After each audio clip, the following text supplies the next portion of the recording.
So again, good afternoon everyone. Assalamu alaikum wa rahmatullah wa barakatuh. Peace of God be upon you. This is Ahmed. I'm the Deputy Director General of Anwar Gargash Diplomatic Academy. Today our session will be about the Global Gulf, Middle Powers and Mediators. And I'm really thrilled to be joined by an amazing colleagues, friends, brothers and sisters on this table.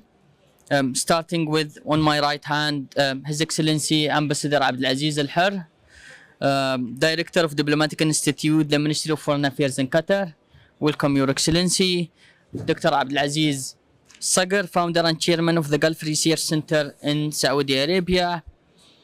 A well-known Dr. Ebtesam Al-Ketbi on my left hand, President and Founder of Emirates Policy Center. My colleague and brother, Mr. Abdulla Ahmed, Executive Director, CEO of Derasat from the Kingdom of Bahrain. And then Mr. Powell, Director of Mediation and Peace Support, Geneva Center for Security Policies. My distinguished guests, thanks for joining us. Our amazing audience, thanks for being here today. This panel is about the Gulf and how the 6 Gulf Cooperation Council countries are becoming prominent as assertive middle powers and strategic mediators.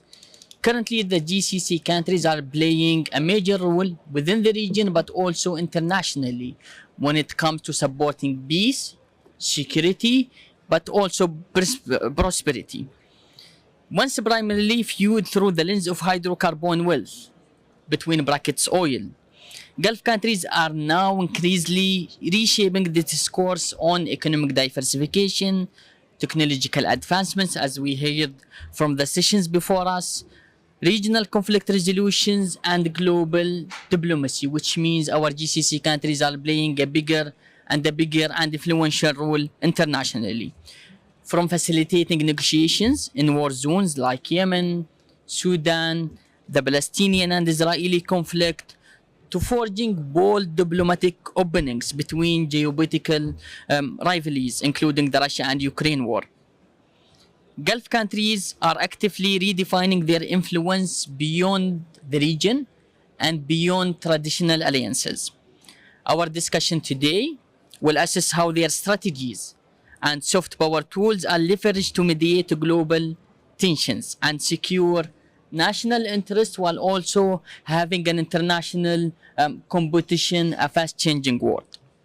It will also examine how internal competition and external pressures impact this role of GCC countries. If you allow me, I'll ask each participant a question and then we will open it up for the audience. To start with, Dr. Ebtesam Al-Ketbi on my left hand. Dr. Ebtesam, UAE is playing a bigger and a bigger role when it comes to mediation. One of our main pillars when it comes to foreign affairs is security, peace, and prosperity. From your point of view, as a practitioner, but also as a leader of one of the prominent think tanks in UAE, what are the soft power tools that UAE is using within our toolkit as international mediators? And how do you see that within the whole GCC model when it comes to mediation? Floor is yours, Dr. Ebtesam. UAE rising as a middle power by leveraging energy wealth, strategic geography, and of course, diplomatic agility. The Centennial 2070, this diversification agenda, transforming it as a finance hub, technology, and renewable energy. So, geography gives it leverage over key maritime checkpoints, while new trade routes, also such as IMEC, expand its global reach. So, diplomatically, it has built a reputation as a credible mediator from Ethiopia with Eritrea, if you remember that before, to Ukraine, to Gaza, and its effort now. So this and got credibility now. The global power is depending on the middle power, leveraging what they have in their hands from that soft power, which I mentioned. We saw with Saudi and UAE and Ukraine. We are seeing now Qatar in Gaza.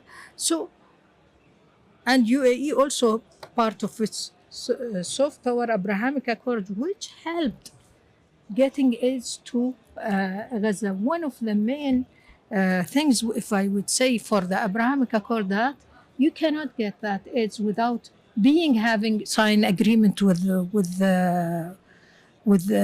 Israel, and of course AI leadership and space.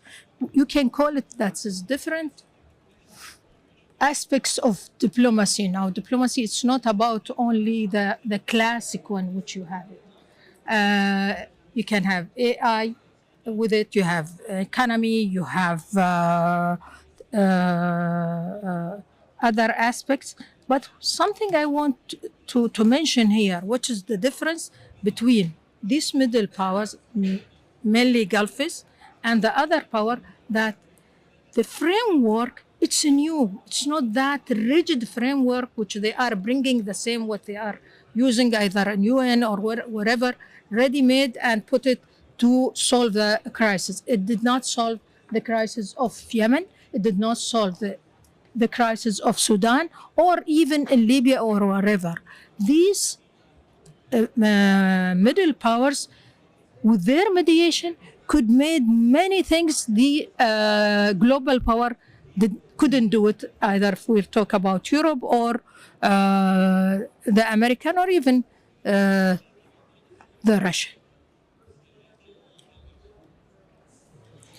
Thank you, Doctor. I'll come back to certain part of your answer, Doctor. I would encourage at this time the audience to start submitting their questions, so I can ask them after the discussion. Dr. Abdulaziz Sagar, nice to see you again. I mean, our last meeting was in Montreux, up in the mountain. We had some little snow at that time, but again, we are meeting here in Abu Dhabi. Thanks for joining us. Doctor, KSA Saudi Arabia is playing a major role historically, but also now when it comes to building bridges, when it comes to mediating between different nations, and also playing a bigger and a bigger role when it comes to the international peace and security. In your point of view, Doctor, what do you think are the main factors driving Saudi Arabia as an influential mediator? Keeping in mind, Doctor, if you can shed the light also on the external actors, not only within GCC as friendly countries, but also internationally trying to influence the role of Saudi Arabia, but generally trying to influence the direction when it comes to international mediation, playing a big role, such as China, US, Europe, and other nations. Also historically, Nordic countries playing and still playing a role when it comes to mediation. So I would appreciate if you can shed the light on the role of Saudi Arabia within the context of international historical mediators. English or Arabic? Whatever you love, Doctor, because we have translation, so whatever you feel convenient with. Is Arabic. Bismillah ar-Rahman. In the name of Allah, I am delighted. First of all, I'm delighted to be here, to be present in my beloved country and in my beloved Emirate. And I thank all the audience for having me with them today. The Kingdom of Saudi Arabia and its key role in mediation is not newly updated. So, since it has a historic and a religious position and historical position that it occupies, has a pioneering role. If we go to the journey of the old history, we start with the Taif. With the Taif conference in 1881. With the Afghan, Somalis, or in 2002 for the Arab states, still it develops a lot of mediation and such other actions played by some other parties, like in Yemen, and also the Arab Spring campaign, and also the unification of the places. So some people think there are some type of discrepancy or variation of the opinions, but it's wrong. There might be some situation that imposes them to act in a certain manner, some way. But what all gathers them together and what they separate them is just to unify and to gather them is more than anybody else can think. For any different, we can never break up whatever anything happens, no matter what happens. Transition from the original role to the international, to the global role has a lot of reasons because of the Islamic stats of the Kingdom of Saudi Arabia and the Arab nations. But the KSA is one of the biggest oil-producing countries. It has a big economic stats, and it has a balanced policy, and it adopted since 2015.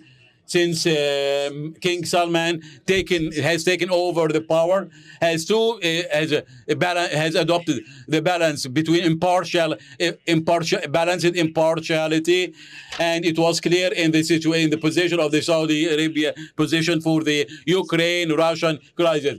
So it means we stand by Ukraine from the humanitarian aspect, and we voted against the Russian aggression before the United Nations and the GCC conference. However, the Kingdom of Saudi Arabia maintained its relations with Russia, and which made Saudi Arabia to maintain its balance in this part. The second part I would like to shed a light on. When the Kingdom of Saudi Arabia hosted the Russian-USA meeting in Riyadh, and the purpose of this meeting was to be a platform when they can address its concerns and its ideas for stability and security in Saudi Arabia, to eliminate tensions and to decrease the escalation. Supported by the Kingdom of Saudi Arabia. Recently, we have also witnessed some moves from Saudi Arabia in relation to Sudan, and in Jeddah meeting or conference. We have also witnessed some meetings related to try to compromise between Morocco and Algeria in terms of the deserts for the disagreement. So the Kingdom of Saudi Arabia has three pillars.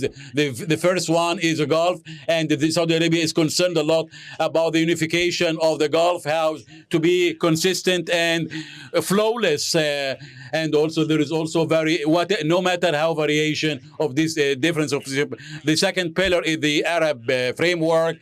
And it's an important issue for the Saudi Arabia, and the Saudi Arabia is constantly exerting a lot of efforts, and we have witnessed the role played by Saudi Arabia to eliminate and lift the economic siege on Syria, whether by the USA or Europe. The third and the biggest one is the pillar is the Islamic world.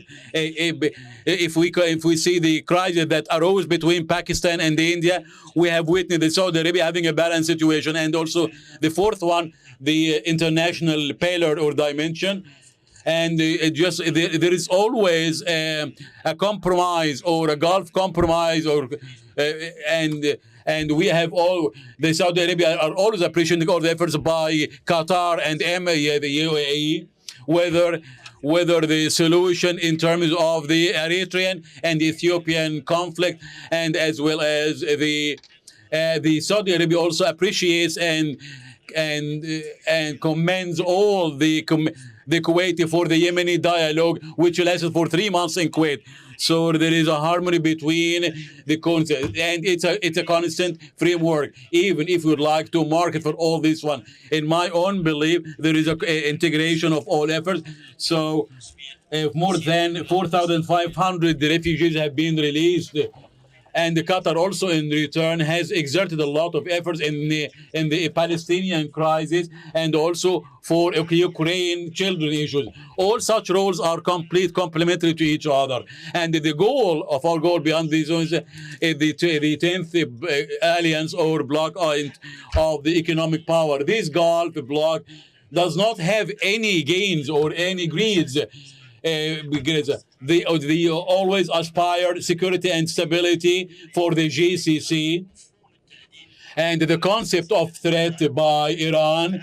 But when Iran was threatened by an attack from Israel, we stood beside Iran, and we refused also any attacks on Iran. So we need the well-being and the prosperity. We need also the security and stability, and we have also offered all the contributions. All such contributions by big investments from the GCC. So everybody, so the KSA can utilize its power in power and its balanced policy and its vision, because Saudi Arabia is one of the biggest supporters for the bigger or the major humanitarian issues. Thank you. Thank you, Doctor. Aziz Al-Horr. He's a close friend, but he's also a well-established expert and a diplomat and ambassador when it comes to mediation. I think at a certain stage, Excellency, you mentioned to me how many mediation Qatar is working on, which I hope you mention it within your talking points. Dr. Ebtesam started saying about how UAE is playing a bigger role, having an economic power, being a hub for a mediation. Dr. Abdulaziz Sagar mentioned examples of Syria, Russia and Ukraine, Iran as well, the aggression against Iran. We all know that Qatar is playing a major role when it comes also to sensitive files. The war between Israel and Palestine, Taliban at certain stage. So if you can shed the light on the Qataris' role when it comes to mediation, but also do we see this as a competition, or there is a common framework when it comes to GCC playing as a hub, as a blocker role when it comes to international mediation? So we have a more of a global diplomacy. Is it a competition? Do we complement each other's? How do we pick our files? So to start with the Qatari mediation and then moving more to where is this based when it comes to GCC mediation? Thank you, Your Excellency, for this very transparent and bold question. So the question here is not about the diplomatic coordination among GCC countries in the area of conflict resolutions and mediation. It's about whether GCC can or will emerge as a really unified force in the area of peace for peacemaking and for global peace, competing, avoiding becoming competitive or competing voices in the area of mediations and conflict resolution. We have the legitimacy, we have the experience, we have the resources, we have the wisdom to become a global hub for peace. I genuinely believe that we can assume regional leadership role in this area without compromising national interests. Still, each country has their own interests. They can maintain their interests, but also serve collectively in the area of mediation and conflict resolution. Individually, as a GCC countries, or collectively, we have a track record of success in the area of mediations and conflict resolutions. We have done it. We have learned lessons during the engagements of these mediations and conflict resolutions. It's time for us to consolidate. Saudi Arabia has a record, UAE has a record, Oman has a record, all the Gulf or GCC countries have a record and experience in this. Why don't we join forces? In my opinion, before we are able to do this and to come up with a unified framework for a GCC effort in the area of mediations and conflict resolutions, we have to build the infrastructure for this. So talking action if we establish a center for conflict resolutions and GCC centers for conflict resolutions and peace making, serves as a database, serves as a think tank, serves as a research center, serves as a training center for diplomats and for those who are interested in the area, that will establish the infrastructure for consensus and for really establishing a support line for all of these efforts to be consolidated. Then we can upgrade this infrastructure to reach a kind of coordination and cooperation in the area of mediations and conflict resolutions, then reaching a unified framework or a unified effort in becoming a regional leadership hub in the area of mediations and conflict resolutions. Thank you. Thank you, Excellency. You mentioned really interesting points about cooperation, and I think this is the right transition to you, Paul, when it comes to mediation, because obviously you are not from GCC, but I think you already feel home among us. So we are really excited to hear from you. When it comes to international mediation, when it comes to historical main players, when it comes to mediation, Nordic countries, Switzerland, different nations. You hear from my colleagues from GCC when it comes to our growing role and our ambitions when it comes to mediation, leading to peace and security within the region and beyond the region. What do you think, I mean, internationally, from your experience, but from the international mediation, what do you think are the lessons that we can learn from? But how do you see also the difference between GCC as mediators and also the historical international mediators? Do you think at a certain stage they can complement each other? Do you think GCC is moving faster than other nations? How do you see it? From where do you stand? Well, thank you very much, Dr. Al-Daheri, and thank you to the co-organizers of this wonderful forum. Also, thank you to the panelists. I've had the privilege to meet all of these distinguished panelists on previous occasions, and Mr. Chair as well, for similar discussions, and they've always been very enriching experiences. As you said, I'm distinct from the other panelists in not being from the Gulf. So I think my added value perhaps is to add some reflections from outside looking in. So I come from Switzerland, where I work on mediation and on dialogue in general. And therefore I know a little bit about states with mediation traditions. And perhaps I can reflect a little bit on that. Just to start, in preparing my remarks, I looked at the title of the session and saw two possible angles. Global Gulf, as in the increasing clout and influence of the Gulf states in international affairs. But also another reading of Global Gulf is Gulf as in the growing gap, and specifically the geopolitical gap that's steadily widening and creating a chasm in the international system. So either way, I think we can say the Gulf states are increasingly important players, whether it's in the sense of becoming more global or in the sense of helping ensure that those threads that bind the globe together don't unravel. So as others have said, conflicts have become more complex and multi-layered. Geopolitics are back.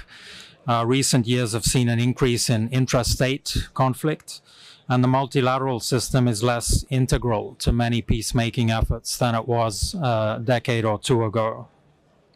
All of this means that peacemaking efforts require new tools and approaches, and in all the fragmentation, mediators should better coordinate and complement each other.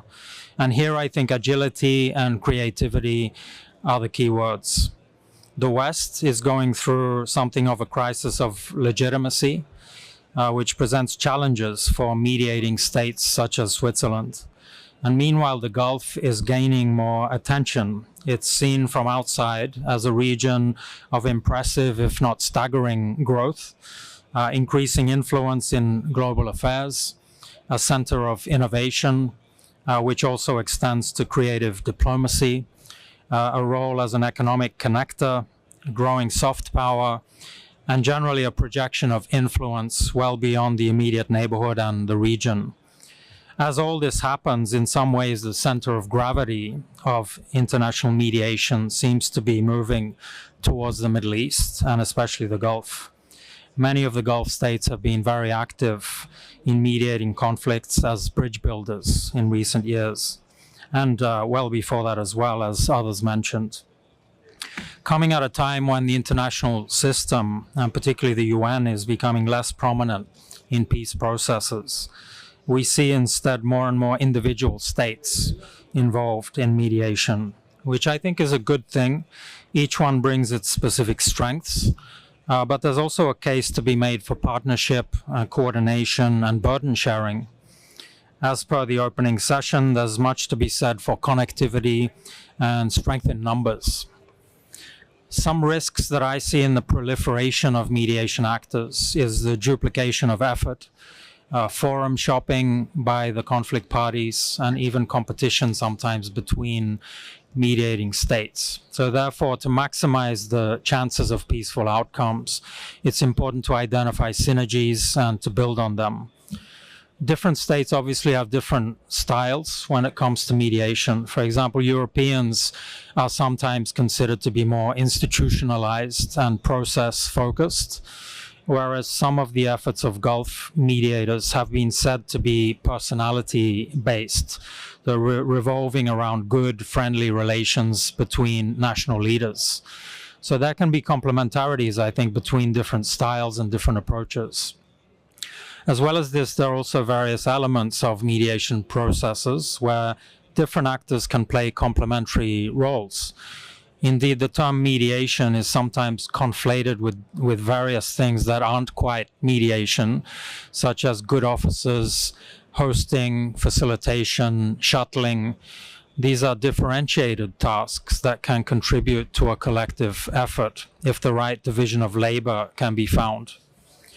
And sharing responsibilities can be a smart move, not least for reasons of capacity.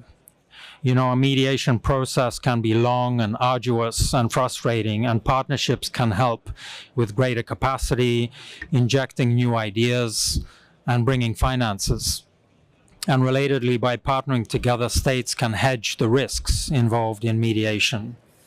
Also, different states working together can use their relative leverage over different parties, including not just the parties in the conflict, but also when it comes to managing the big powers. And we should also keep in mind it's not only states that can contribute to solving conflicts. There's a growing ecosystem of what we call track 2 organizations or private mediators who try to do what states cannot or will not do. These include the likes of the Center for Humanitarian Dialogue, the Geneva Center for Security Policy, Diplomats Without Borders, and a handful of others. Also some very good organizations here in the Gulf. There's great potential for more complementarity and collaboration between states and these track 2 organizations. These types of actors, the private mediators, might have fewer carrots and sticks, but they can operate under the radar, offering deniability and free of the constraints of official protocols. They can be helpful dealing with spoilers or perhaps with extremist or peripheral armed groups who might be marginal but can also have an impact on the situation.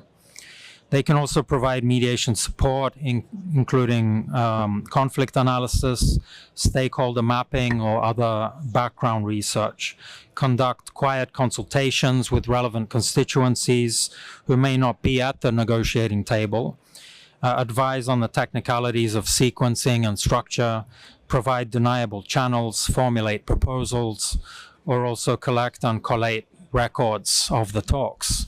And this last part is actually quite important to the evolution of mediation practice. As more states and more actors with various techniques and methods get involved in mediation, it's important to learn for the future about what works and when. So obviously mediation always has mixed success, and it's crucial to learn from both the successes and from the failures, as in any profession. And these mediation organizations are sometimes well equipped to play this kind of role as a record keeper or an analyst.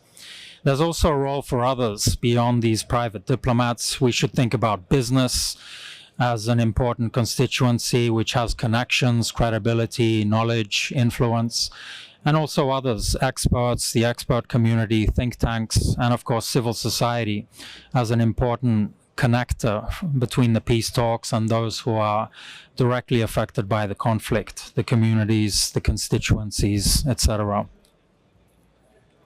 Thank you, my dear friend Ahmed.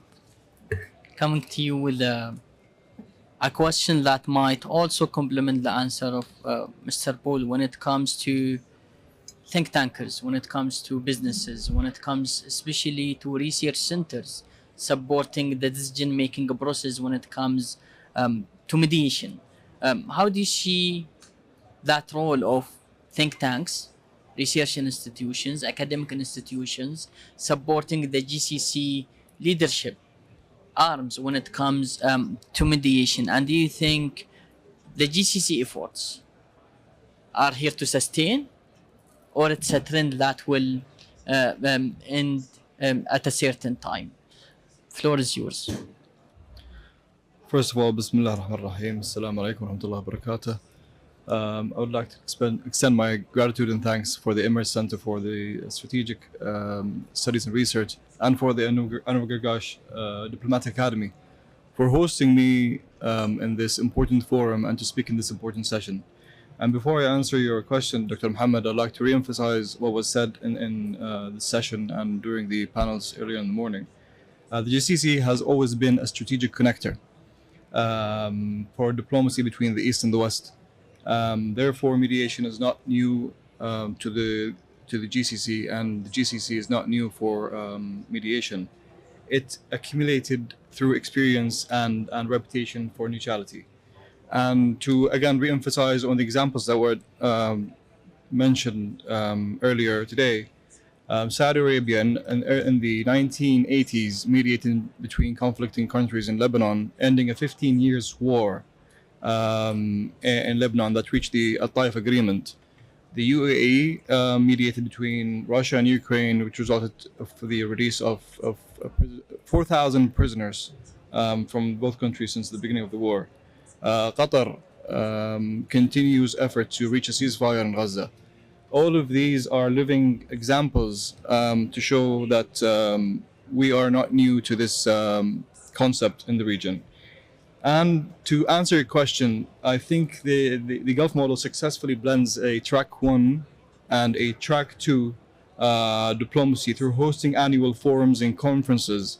This reflects a firm belief in the importance of the engaging of research centers in conflict resolutions and confidence building measures.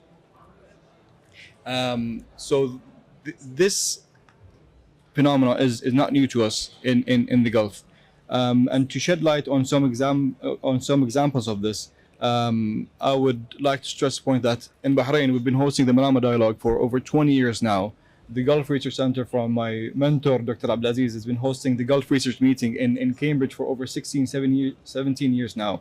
The Doha Forum in Qatar, the Hili Forum here in Abu Dhabi. These are all living examples and testaments that research centers in the region are living examples on facilitating dialogue between conflicting parties.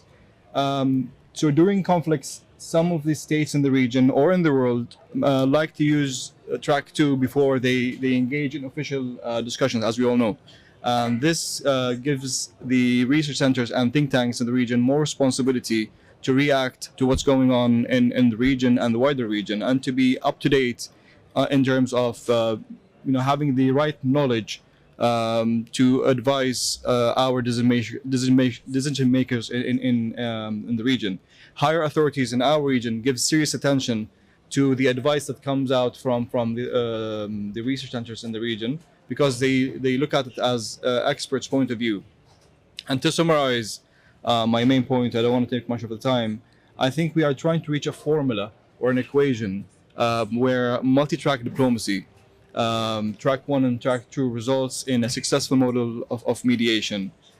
The bottom line here is that think tanks and research centers have a bigger responsibility now more than ever to support decision makers in the region. And thank you. Thank you, Mr. Ahmed. Actually, I'm enjoying the discussion, so I would love to ask more questions, but there is a huge queue of questions from the audience. So let's move to the questions from the audience. There is actually one question that been repeated for 4 times that I want to hear answers from Dr. Abdulaziz, Dr. Abdulaziz Sagar, and Dr. Ebtesam. The question is, can GCC countries, UAE, Qatar, Saudi, Bahrain, Kuwait, and Oman move from being middle powers to superpowers? I need a short answer from each one of you, please.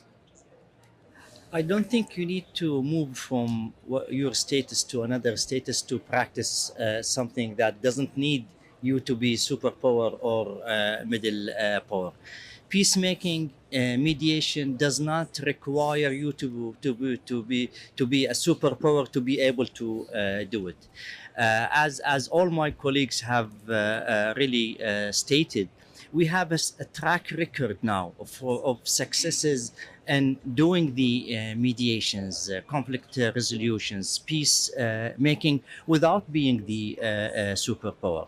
Now we are calling for a collective effort here. We are talking about a unified framework to join forces. They have resources, we have resources. They have experience, we have experience. They have wisdom, we have wisdom. They have lessons learned, we have lessons learned.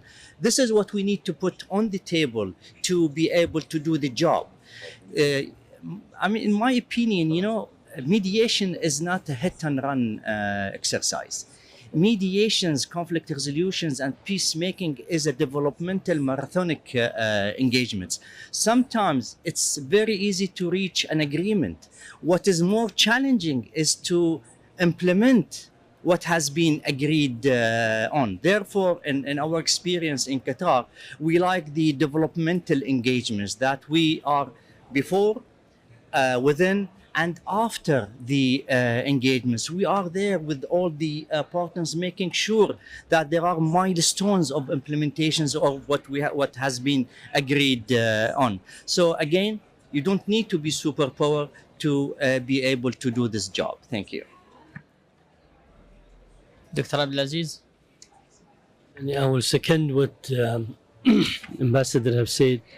I think we moved in the last 50 years a lot of steps until we reached this stage today. And I think by reaching such a stage today, I was looking at how many head of state have visited Saudi Arabia in 2023.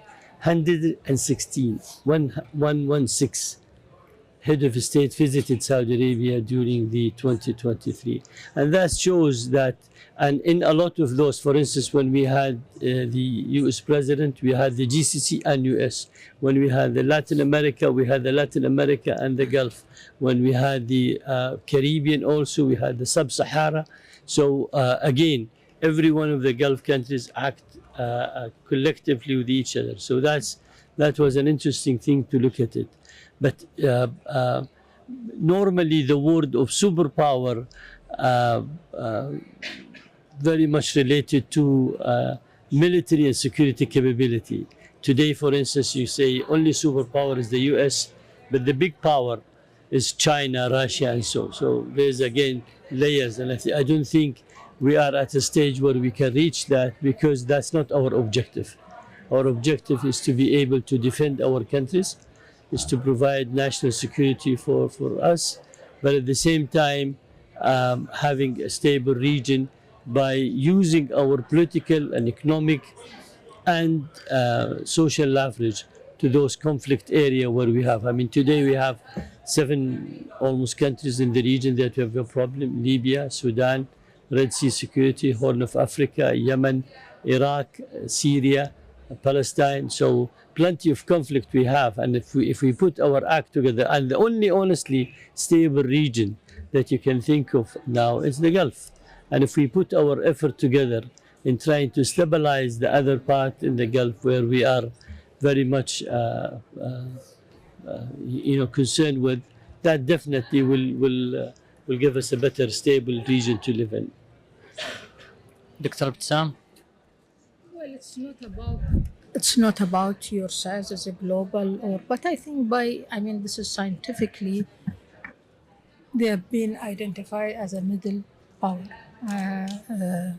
And middle power tend to do things like mediation. But in today multipolar environment, effective mediation is not about influence.